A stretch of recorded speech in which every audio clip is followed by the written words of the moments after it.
Brought to you by Escort Shotguns, Power Rifles, Bait Master, and Big Buck Bites Feeds. The rut is a special time of the year. You never know what you're going to see. It's very exciting when you see a big old doe come running through and all of a sudden the big boned one's right behind it, chasing it through the woods.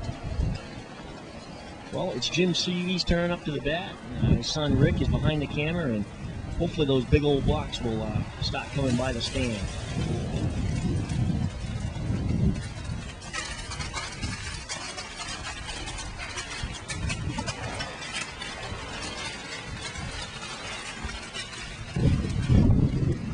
One of the folks here in Iowa,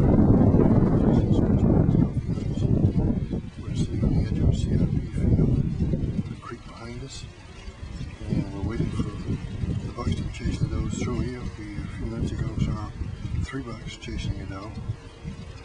One of them was not quite as sure, and the other 2 were smaller than that. They were chasing the tar out of her, and we were hoping to have the big boys come through here doing the same thing shortly. What's your selection? Hope the wind dies down a little bit as well.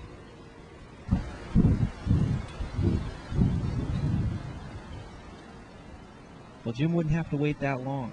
Here we have a 200 class whitetail just walking right in on a string. This is the kind of deer that Nate and I have waited our whole lives to see, and here Jim has seen it right on his first morning in Iowa.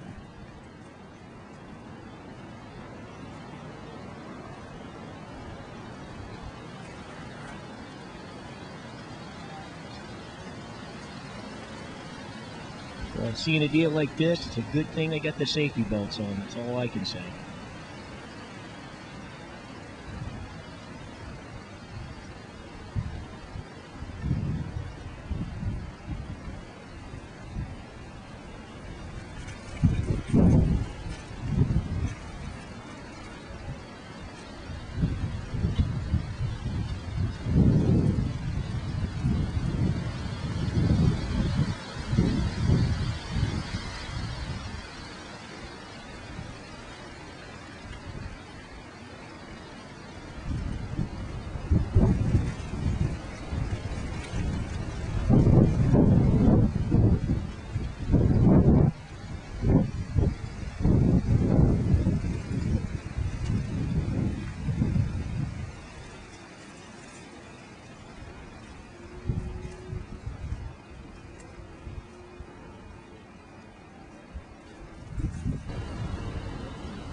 Not only was Jim lucky enough to see one monster buck, but here he sees a second monster buck.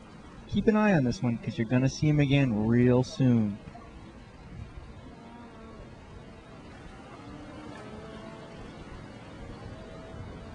Well, folks, we just saw 2 of the biggest bucks I've ever seen in my life come down by us. They just wouldn't come in to us. We grunt called them and the whole works, and they just weren't interested. More interested in finding the does that are in the area that are in heat. This is absolutely awesome. Anybody that gets a chance should come out here to J&S Trophy Hunts and have a ball. It's just fun watching them. We're going to get a shot here before the week is over. There's no question about it. I'm really looking forward to it.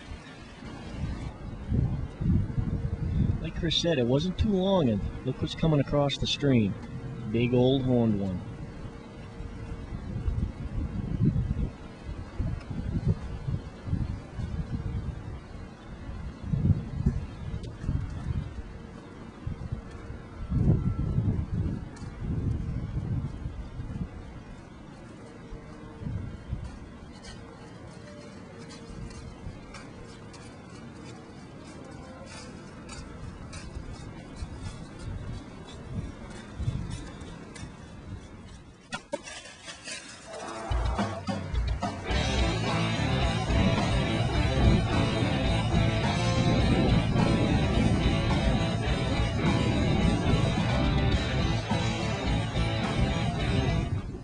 The arrow went in a little back, actually went in behind the rib cage, so we're thinking it went through the stomach and hopefully it caught some of the liver. You know, it's a new bow hunter mistake. Everybody does it who's been out bow hunting enough, but you know, we're going to give it some time. One of those things. I'm a gun hunter from back in Maine, and this is my first real attempt at bow hunting. So I knew I made the mistake, and I knew it almost immediately. But hey, that's one of those things you do in the heat of the moment. And we're giving the deer time to lay, and we're going to go find them. Yeah, So, yeah.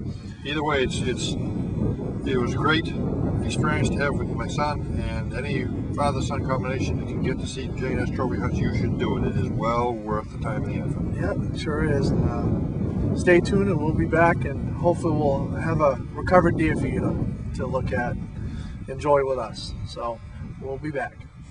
Well, hello folks. We're back up here in Maine. We're at Nature's Reflections Taxidermy Studio, owned by Mark Dufresne.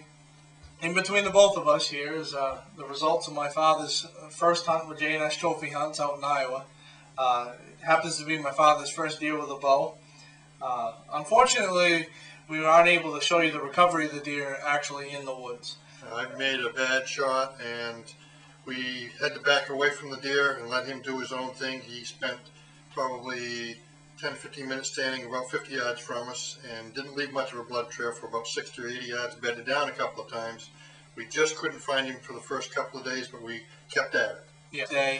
And what we did is we went back into that same stand and just hunted hard, trying to hope that if the deer was still alive, that he might cross back by that particular stand.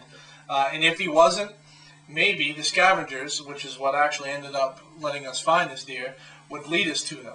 You know, whether it be coyotes or foxes or crows or turkey vultures, could be a number of things that could lead you right back to the deer. And as we were sitting in the stand, we heard all that commotion and all that activity coming out of that one particular draw. We went down in there and found the deer. Unfortunately, the scavengers had done their work, and out of respect for the animal, we cut the horns off the head, and we brought him back up here to Maine, and this is what you're seeing. But not all is lost, because good taxidermists like Mark can get you a cape, particularly for a deer, and make this look real good, and I'm really looking forward to getting the finished product. Yeah. So, you know, it's a conclusion to the hunt, and it's a good conclusion. It's a good end.